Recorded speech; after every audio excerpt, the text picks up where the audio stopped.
They mocked their simple driver for his old car, then he pulled up to the auction and bought the company they lost. The hushed anticipation in the grand auction hall was almost suffocating, thick with the scent of old money, desperation, and the faint, lingering aroma of corporate failure. Sunlight, fractured by the tall, arched windows, illuminated motes of dust dancing in the air, a silent witness to the impending fate of an industrial empire. Polished mahogany gleamed under the soft glow of elegant chandeliers, reflecting the anxious faces of the assembled elite, investors, rivals, and opportunistic vultures circling for the kill.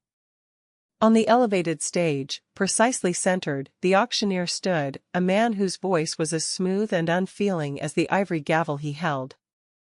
He was poised to declare the fate of Finch Global Industries, a company once synonymous with automotive innovation and unwavering integrity, now reduced to a mere commodity.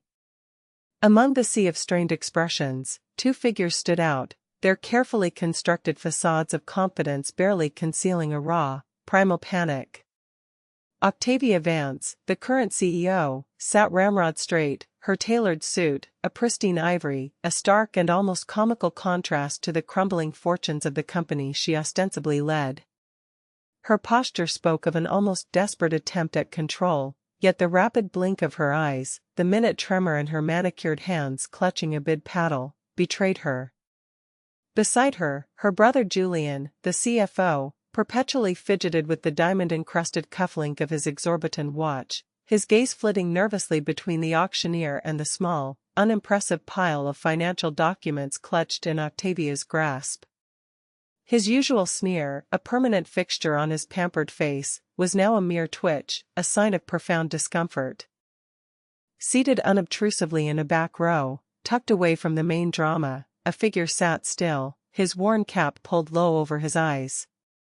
He was a man they knew only as Old George, their humble contract driver, a seemingly insignificant fixture in their opulent daily lives. His gaze, however, was not fixed on the stage, nor on the unfolding tragedy of the auction. Instead, his quiet, assessing eyes were trained squarely on the two young executives, observing every flicker of their fear, every strained attempt to project composure. A faint, almost imperceptible smile played on his lips, a secret amusement born of deep understanding.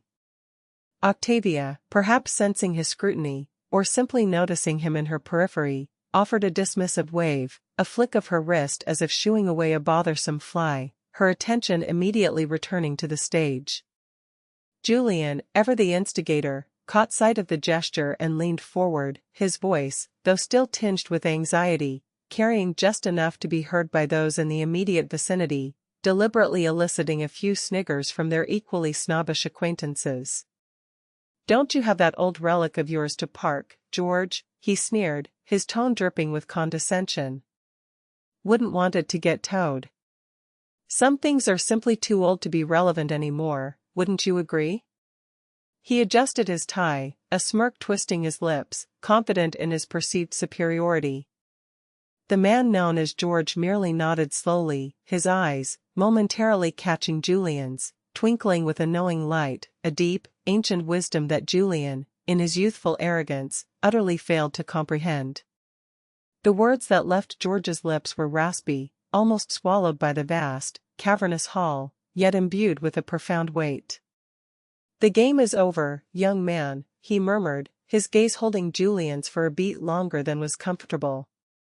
"Or perhaps, it has just begun." Octavia scoffed, a brittle, dismissive sound, her perfectly coiffed head turning sharply away.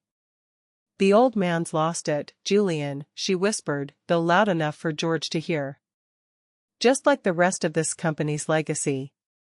Honestly, the sheer audacity of some people to cling to the past." She adjusted the perfectly aligned strand of pearls around her neck, a symbol of the inherited wealth she had done nothing to earn, oblivious to the profound irony of her words. They saw an old, simple driver, a relic of a bygone era. He, however, saw two misguided children, pampered and entitled, about to learn a very hard, very public lesson that would strip them bare. This dramatic pivot point, the auction where the past and present collided with such devastating force, was not a sudden catastrophe for the man they called George. It was, for him, the carefully orchestrated culmination of a meticulously crafted plan, a strategy born from a lifetime of dedication, a deep-seated sense of justice, and a heart broken by betrayal. For decades, he had been known by another name, Alaric Finch. At 72 years old, Alaric was not merely the patriarch, but the legendary founder of Finch Global Industries. He had built his empire from the ground up, brick by painstaking brick, on the bedrock of unshakable integrity, unparalleled quality, and a profound, almost spiritual, respect for the people who powered his vision. He remembered the early days vividly, the scent of grease and steel, the long nights spent poring over blueprints in a cramped, rented garage. From those humble beginnings, fueled by relentless hard work and an unyielding commitment to excellence, he had forged a global powerhouse in automotive parts. Finch Global wasn't merely renowned for its innovative designs or its robust, long-lasting products. It was celebrated for its unwavering commitment to its employees and its customers. Alaric was a man who believed in sweat equity, in the dignity of labor, in the quiet strength of character forged in the crucible of honest work. Every employee was a valued member of his extended family, every product a testament to shared craftsmanship. He knew the names of the line workers, their families, their struggles, and their triumphs. He ate lunch with them in the company canteen, not in an insulated executive dining room. His door was always open, his ear always ready to listen. Yet, as the years passed, as the empire grew, Alaric, with a heavy heart, gradually began to recede from the day-to-day operations. He entrusted the reins to the next generation, believing he had instilled in them the same values that had built his fortune. His grandniece Octavia and grandnephew Julian stepped into leadership roles. He had hoped they would carry the torch, but instead, he began to witness a disturbing, insidious transformation. The very values he had painstakingly instilled, the very soul of Finch Global, were being systematically eroded, chipped away by ambition and greed. Octavia, with her sharp mind but a sharper, rapacious ambition, saw only numbers on a spreadsheet, not lives. Julian, a sycophantic spendthrift with an insatiable penchant for flash and superficiality, seemed to view the company as his personal piggy bank.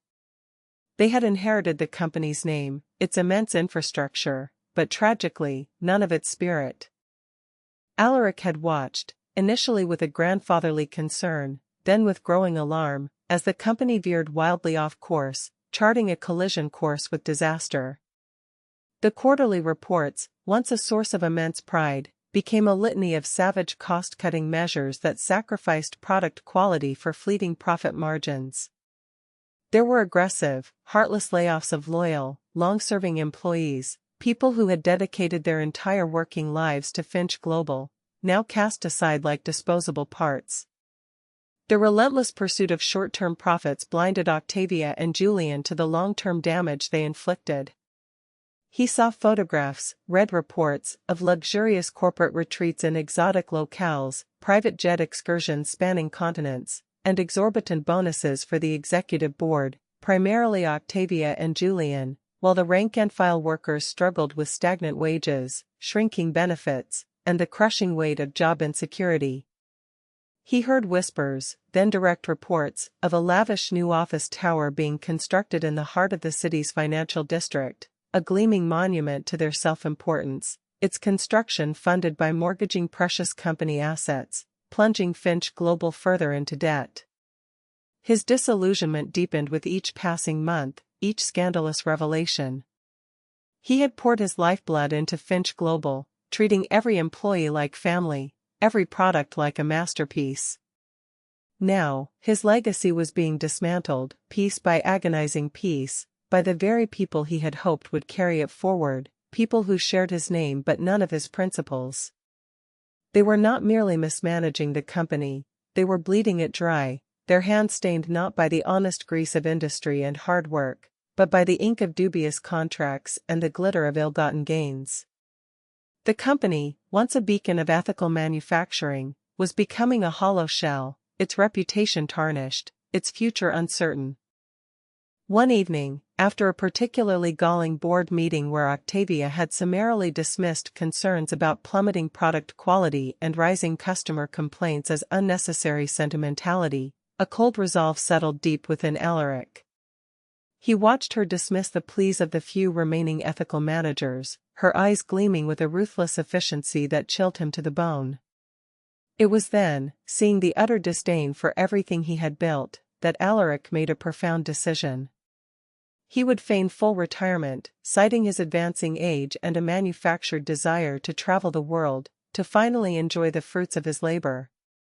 He would step back entirely, allowing them to believe they had finally unshackled themselves from the old ways, from his interfering presence and his outdated principles. But instead of sailing into the sunset, Alaric would don a disguise, a carefully constructed persona that would allow him unprecedented access to their true characters, to the rot at the heart of his beloved company. He chose the persona of a humble, elderly contract driver named George. This role, he reasoned, was perfect. It offered close, constant proximity to Octavia and Julian, allowing him to observe their true behavior, their unvarnished personalities, when they believed they were only in the company of an insignificant servant, a mere chauffeur. No one would suspect old George, the unassuming man with the weathered face and the quiet demeanor, was the legendary Alaric Finch. For his vehicle, he chose his beloved 1978 Mercedes-Benz 300D. This car was more than just transportation, it was a companion, a rolling testament to his meticulous nature and his enduring values. On the surface, it appeared well-worn, its original blue paint faded, its chrome dulled by years of faithful service. But beneath its modest, unassuming exterior, Alaric had meticulously maintained its robust engine and pristine interior. Every gasket, every fluid, every intricate mechanism was kept in perfect working order, a metaphor for the company he had built, solid, dependable, and imbued with hidden quality, unlike the superficial gloss and fragile facade Octavia and Julian now presented to the world. It was a vehicle that spoke of endurance, of honest engineering, not of fleeting extravagance, a stark contrast to the sleek, new luxury vehicles Octavia and Julian now insisted on, constantly trading up to the latest model as if to outrun their own looming failure. His objective was clear, surgically precise, to witness, firsthand, the true depth of their avarice, their utter disregard for the company's foundational values, and their callous indifference to the human cost of their decisions. He wanted to see if there was any spark of the old Finch global left, any soul worth saving within its sprawling, compromised structure. He needed to know if the rot had spread too deeply, consuming everything, or if there were still pockets of integrity, people who embodied the true spirit of what he had built. He would test their character, and in doing so, determine the ultimate, final fate of his beloved company. This was not merely an investigation, it was a deeply personal reckoning, a final, painful litmus test for the values he held most dear, a last desperate gamble to salvage his life's work. The plan was set in motion, a silent, clandestine operation unfolding under the very noses of those it sought to expose. Alaric, now George, seamlessly integrated himself into the gilded cage that was Octavia and Julian's lives, a silent observer in their daily charade. His days, once filled with the gravitas of multi-million-dollar decisions and global strategy, were now a stark contrast, filled with the mundane tasks of a driver, opening doors, carrying briefcases laden with empty promises, and enduring endless commutes through city traffic, listening to their vacuous conversations. Yet, it was precisely in these seemingly insignificant moments, these hours of forced proximity, that he gleaned the most profound and damning insights into their true characters. Every morning, as he pulled up to their lavish penthouse apartment buildings in his trusty, unassuming Mercedes, Julian would emerge, phone perpetually glued to his ear, barking orders before he even reached the car. "George. What is this rust bucket? Honestly, you call this a luxury car?" It looks like it belongs in a junkyard, not picking up the CEO and CFO of a major corporation. Speed it up, we're running late. He would then slide into the plush back seat, immediately beginning his litany of complaints: the lack of legroom, the smell of antiquity, the supposed sluggishness of the engine, all while tapping his foot impatiently. Alaric would simply nod, his eyes catching Julian's reflection in the rearview mirror, noting the perpetual sneer, the dismissive flick of a hand, the arrogance that coated his every gesture like a cheap veneer. He saw a man utterly devoid of humility, consumed by superficiality.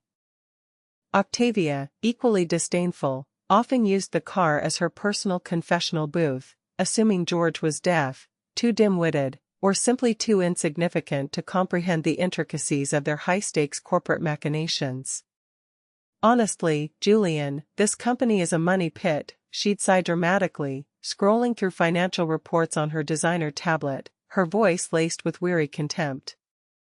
All these archaic production lines, these loyal employees who demand benefits and pensions. We need to streamline. Cut. Cut. Cut. Who cares about legacy when you can have liquidity? We need to offload these assets before they become liabilities. They would then casually discuss their latest lavish personal purchases: a new, entirely unnecessary yacht for Julian, a multi-carat diamond necklace for Octavia, a vacation home in Tuscany, while simultaneously lamenting the company's impending insolvency, an insolvency they were actively engineering. "It's those old-timers, Uncle Alaric's cronies, who bled us dry," Julian once grumbled, completely oblivious to the man behind the wheel whose life's work he was so casually denigrating. Always demanding more, producing less. Dead weight, every single one of them. Alaric felt a cold, hard knot tighten in his stomach. The casual cruelty of their words, the utter lack of empathy, was a venomous poison seeping into the very foundations of his life's work, corrupting everything he had built. He remembered one particularly chilling incident with agonizing clarity. The company was on the brink of announcing massive layoffs, a move that would devastate hundreds of families, plunging them into financial despair and uncertainty. Alaric, in his guise as George, had driven Octavia and Julian to a private, opulent restaurant hidden away in an exclusive part of the city for a strategy dinner. The restaurant was known for its exorbitant prices and its discretion, a perfect setting for their callous discussions.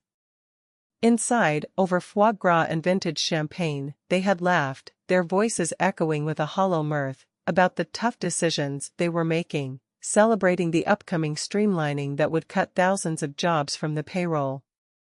"We'll finally get rid of all that dead wood," Octavia had chirped, raising her crystal glass, a predatory gleam in her eyes. "Imagine the cost savings. And then, my dear Julian, we can finally get those beachfront villas we talked about in the Hamptons. We deserve it after all this stress." Alaric, waiting outside in his humble Mercedes, had overheard snippets of their conversation through the slightly ajar restaurant door, the privileged laughter mingling with the clinking of expensive silverware. His hands, gripping the steering wheel, tightened until his knuckles were white. This was not just mismanagement, it was a moral bankruptcy, a spiritual emptiness far more devastating than any financial one.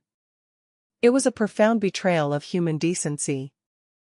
Yet, amidst this desolate landscape of corporate greed and callous disregard, a solitary beacon of integrity shone through, a quiet flame that refused to be extinguished.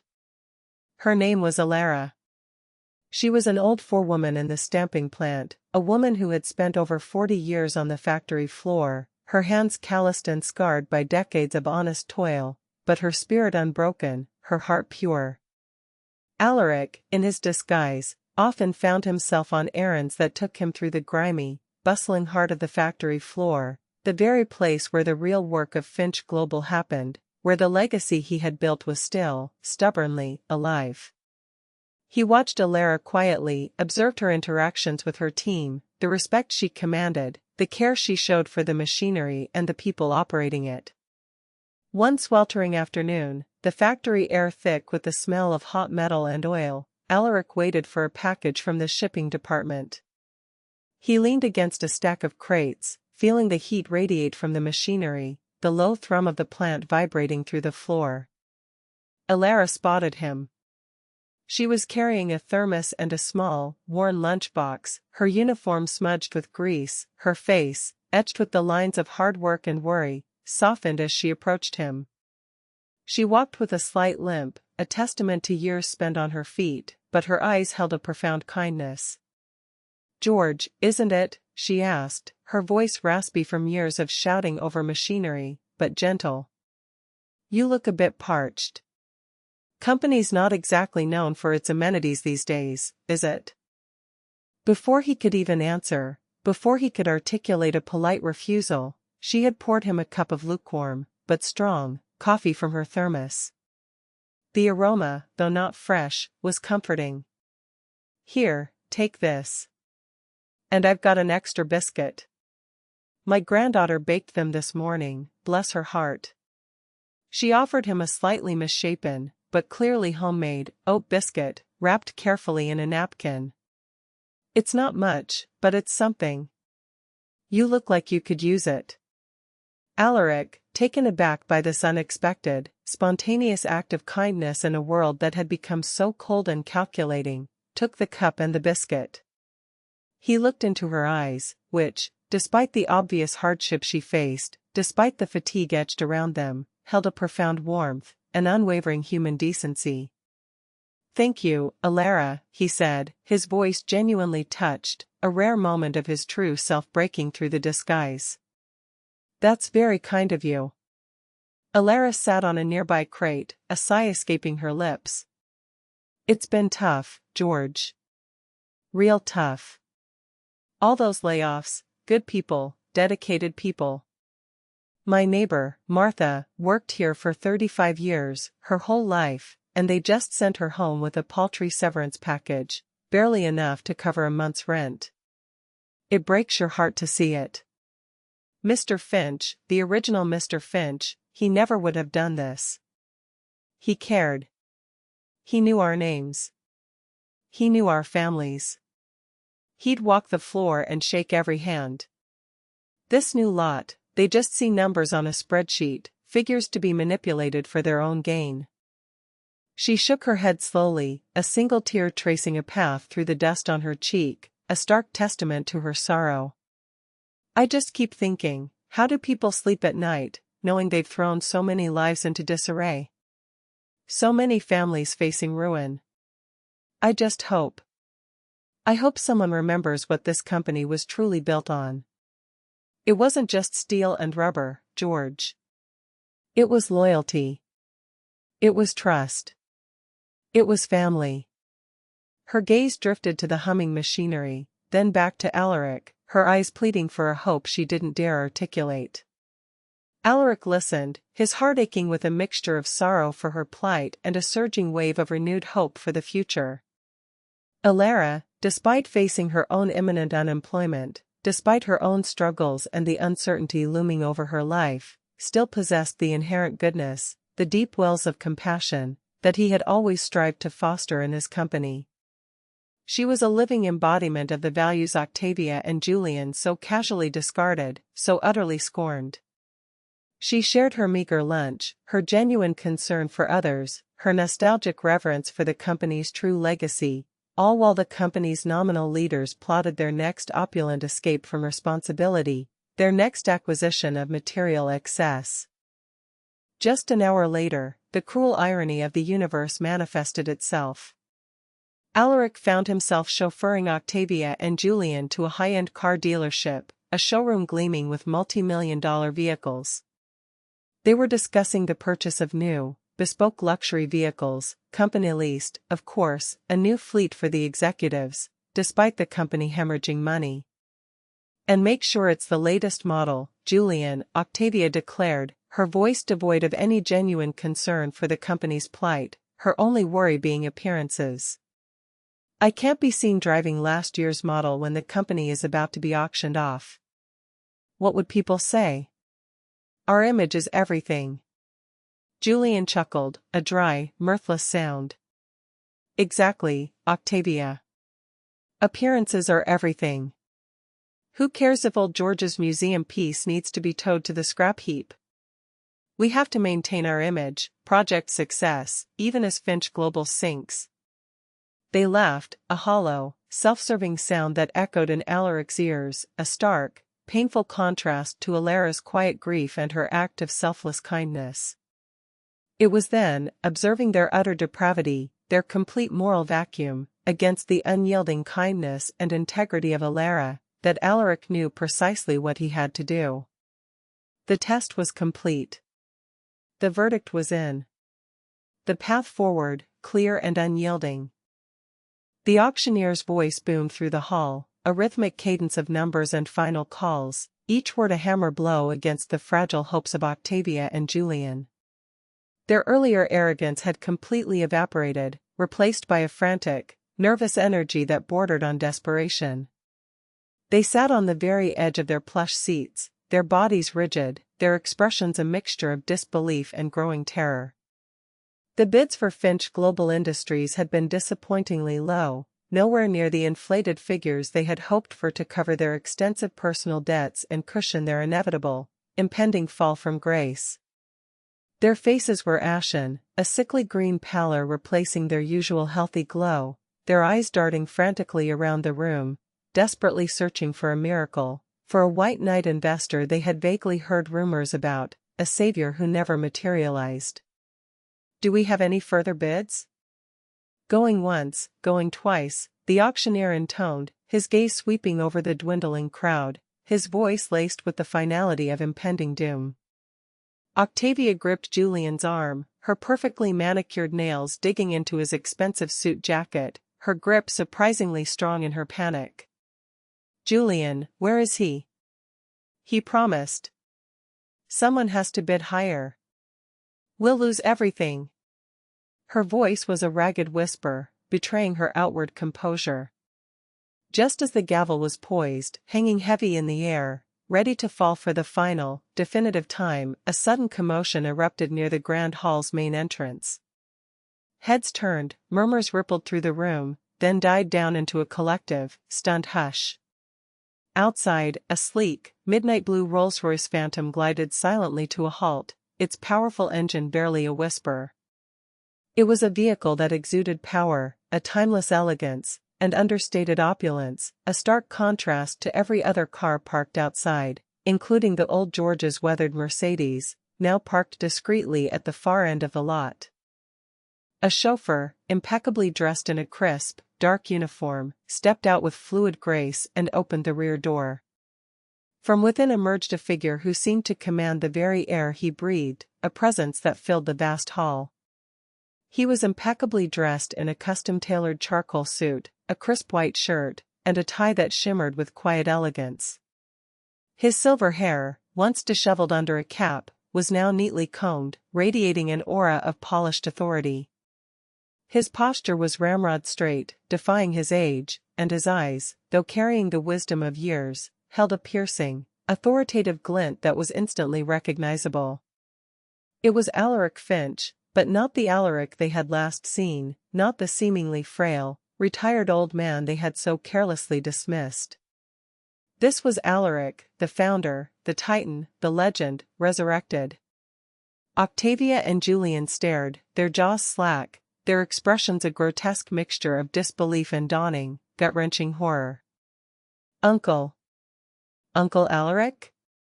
Julian stammered, his voice barely a whisper, a strangled sound. "But, he's retired. He's supposed to be sailing around the world, enjoying his retirement." His words trailed off into incomprehension. Alaric did not acknowledge them directly, not with a glance, not with a gesture. His gaze was fixed solely on the auctioneer, a slight, knowing smile playing on his lips, a private joke only he understood. He walked purposefully, his steps resonating with an undeniable power, a quiet authority that commanded attention, directly towards the bidding table. The crowd, sensing his formidable presence, parted before him like the Red Sea, murmuring with recognition and awe. He moved past his grandniece and nephew, his eyes momentarily meeting theirs. In that fleeting second, Octavia and Julian saw not the simple old George whom they had ridiculed and abused, but a judge, a silent, implacable force of justice. The mockery, the disdain, the condescension they had so readily heaped upon him evaporated in an instant, replaced by a cold, numbing dread that settled deep in their bones. Without a word, Alaric took the bidding paddle from a startled auction attendant, who seemed to instantly recognize the legendary figure before him. His hand, steady and unyielding, devoid of any tremor, raised the paddle high. $1 billion, he declared, his voice, though aged, resonated through the silent hall with the unwavering authority of a man accustomed to making decisions that shaped destinies, that built empires. The number hung in the air, a staggering sum that silenced the room, echoing off the high ceilings. It was double the highest bid, far exceeding any previous offer, a definitive, unchallengeable statement of intent, a declaration of absolute reclamation. The auctioneer, momentarily stunned by the sheer audacity and magnitude of the bid, recovered quickly, his professional instincts kicking in. $1 billion. From Mr. Alaric Finch. Are there any other bids? Going once. Going twice. Sold. To Mr. Alaric Finch. The gavel struck the podium with a decisive, resounding thud, a sound that reverberated through the hall, sealing the fate of Finch Global Industries. Alaric lowered the paddle slowly, his gaze sweeping over the room, taking in the stunned faces, the murmurs of disbelief and admiration. His eyes finally rested on Octavia and Julian. Their faces were a canvas of utter devastation, a sickly green pallor, eyes wide with terror, mouths agape, unable to form a single coherent word. Finch Global Industries, Alaric stated, his voice now carrying an undeniable note of triumph, a quiet victory earned through patience and justice, is once again where it belongs. Under true leadership. It seems, he added, his eyes twinkling with a pointed, ironic humor as he looked pointedly at his grandniece and nephew, then subtly gestured towards the main entrance where his old Mercedes was parked, that some things are indeed more valuable than they appear. And some old cars, despite their appearance, can take you exactly where you need to be. The implication was clear, cutting through their shock. His old car had led him to this very moment, a journey of observation and revelation, and their disdain for it, for him, had blinded them to the truth, to the very instrument of their undoing. The aftermath of Alaric's stunning reveal was nothing short of a cataclysm for Octavia and Julian Vance. The immediate shock of seeing their retired great-uncle, whom they had so brazenly dismissed and ridiculed, reclaim the company they had driven into ruin, quickly morphed into a furious, panicked scramble. Their carefully constructed world of privilege and unearned wealth, built on a foundation of deceit and superficiality, crumbled around them with breathtaking speed. The cheers from some of the former employees and longtime industry veterans, who recognized Alaric and understood the significance of his return, only added to their bitter humiliation. Within hours of the auction's close, before the ink on the sale documents was even dry, the full, devastating weight of their gross mismanagement, their reckless spending, and their dubious financial dealings came crashing down upon them. Alaric, now firmly back at the helm of Finch Global Industries, wasted no time. His longtime, trusted legal counsel, a sharp, unyielding woman named Evelyn Sharp who had arrived with him at the auction, initiated immediate and comprehensive audits. Teams of forensic accountants swarmed the executive offices, meticulously poring over every ledger, every transaction. The findings were damning: a criminal indictment waiting to happen, extensive misappropriation of company funds for personal luxury, fraudulent accounting practices designed to inflate their performance and mask their theft, and a sprawling trail of corporate malfeasance that stretched back years, implicating not only them but several of their complicit associates. Octavia and Julian were summarily stripped of their titles, their corporate credit cards immediately cancelled, leaving them stranded without access to funds. Their company cars, sleek, expensive German sedans, were repossessed from the executive parking garage. The lavish apartments they enjoyed, once a symbol of their unearned status, paid for by Finch Global, were swiftly repossessed, their personal belongings unceremoniously packed and stored. Their desperate attempts to plead, to justify, to even threaten Alaric were met with an icy calm that chilled them to the bone, a profound silence that spoke volumes. You had every opportunity to uphold the values this company was built upon, Alaric stated, his voice devoid of emotion, during a brief, final confrontation in what was once Octavia's opulent, now sterile, office. Instead, you chose personal gain over integrity, vanity over legacy. You brought this upon yourselves. Your choices have consequences. Legal proceedings swiftly followed, relentless and unforgiving. The grand, gilded life they had cultivated, built entirely on deceit and exploitation, dissolved into a nightmare of court summons, freezing of all their personal assets, and public humiliation splashed across every major news outlet. Their social circles, once filled with sycophants, opportunists, and fair-weather friends, vanished overnight, leaving them utterly isolated. They were left with nothing but their considerable, crushing debts, the indelible stain of public disgrace, and the bitter knowledge that they had squandered a kingdom. Julian's custom-built yacht, his symbol of wealth, was seized by creditors. Octavia's extensive designer wardrobe, once her pride, became collateral against outstanding loans. They faced not just professional ruin and social ostracization, but significant jail time, their arrogance proving to be their ultimate, devastating undoing. Meanwhile, amidst the corporate upheaval and the purging of corruption, Alaric had a more pleasant, profoundly satisfying task to complete. He had requested that Alara, the kind forewoman, be brought to him. She arrived at the newly resecured executive offices, her face etched with worry, a mixture of trepidation and curiosity.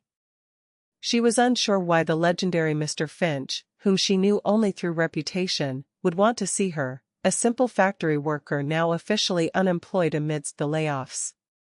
She still wore the same humble clothes she wore on the factory floor, a stark contrast to the plush surroundings.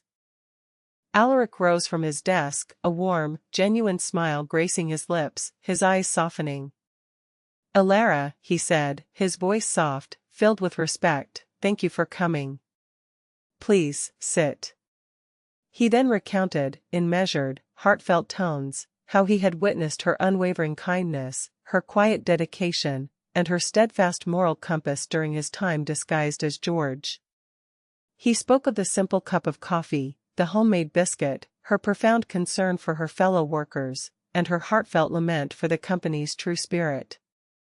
He described how her simple act had illuminated the darkness, how her integrity had stood out amidst the pervasive greed. Alara listened, her eyes widening in disbelief, then welling up with tears as she slowly, painstakingly, pieced together the incredible truth about old George. The realization dawned on her face, a mixture of profound shock, humility, and an overwhelming rush of emotion. She covered her mouth with a trembling hand, tears streaming down her dusty cheeks. "Alara," Alaric continued, his voice gentle but firm, "you are the embodiment of everything Finch Global Industries was, and everything it will be again. Your integrity, your compassion, your loyalty, these are the true assets this company needs to rebuild. These are the values I founded it upon." He paused, allowing his words to sink in, then delivered the news that would change her life forever. "I am offering you the position of Chief Operating Officer.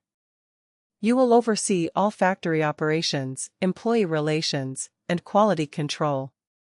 Your salary will reflect your invaluable contribution, and as a token of my profound gratitude, I have purchased a beautiful, fully paid-off home for you and your family, close to the revitalized plant, so you will never have to worry about a roof over your head again." Alara's eyes welled up completely, overflowing with tears of disbelief and overwhelming gratitude.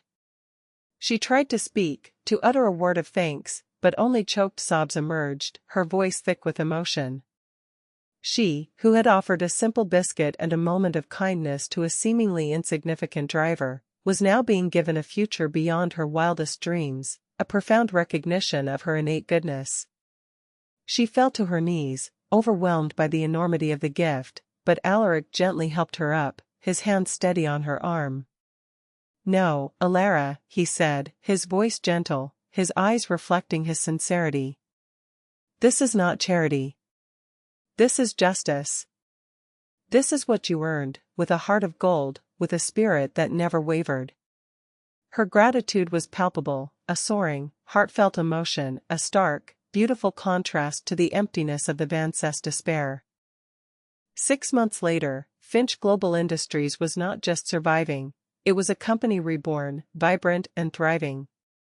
Under Alaric's renewed, unwavering leadership, and with Alara by his side as a compassionate, yet firm and supremely capable COO, the company steadily regained its footing. The toxic culture of greed, fear, and self-interest had been thoroughly purged, replaced by a renewed focus on product quality, genuine employee welfare, and ethical business practices that echoed the company's original founding principles. Morale soared throughout the company, a palpable sense of hope and purpose replacing the former dread. Old, loyal employees, once callously dismissed, were rehired, their skills and dedication welcomed back into the fold. New talent, attracted by the company's rediscovered integrity and renewed commitment to its people, flocked to its doors, eager to be part of something meaningful. The factory hummed with a renewed purpose, the clang of machinery now a symphony of productive labor, not a dirge for a dying legacy. Alaric, though still carrying the weight of his years, moved with a newfound lightness, the crushing burden of his company's corruption finally lifted. He was often seen driving his beloved 1978 Mercedes, now impeccably restored to its original glory, its polished exterior shining like a beacon of enduring quality, a silent, powerful testament to the values it embodied and the man who drove it. He still parked it himself. Meanwhile, the once glittering lives of Octavia and Julian Vance had been reduced to a stark, humbling reality, a daily penance for their past transgressions. Stripped of their fortunes, their social standing, and every semblance of privilege, they faced the full, unyielding consequences of their actions. Julian, once the proud owner of a multi-million-dollar yacht, now found himself working as a night manager at a discount department store, his once pristine designer suits replaced by a flimsy, ill-fitting polyester uniform. His days were filled with stocking shelves and dealing with irate customers, a harsh descent from his former life of luxury. Octavia, whose life had been one endless shopping spree, whose every whim was instantly gratified, now worked as a low-level clerk in a county records office, sorting dusty files, her designer handbags replaced by a worn, utilitarian satchel. The stark reality of her diminished circumstances was a constant, grinding torment.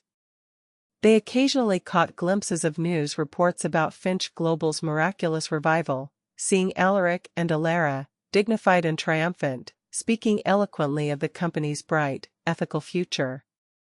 Each image, each mention of the company's soaring success, was a fresh, bitter reminder of the empire they had so carelessly lost, a constant, gnawing torment that far surpassed any physical discomfort.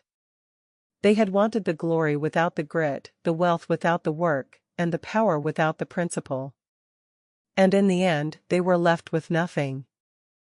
This tale, etched in the annals of Finch Global's history, serves as a timeless reminder, a powerful lesson echoing through the corridors of time. Character is not defined by the car one drives, nor by the title one holds, nor by the superficial gloss one presents to the world.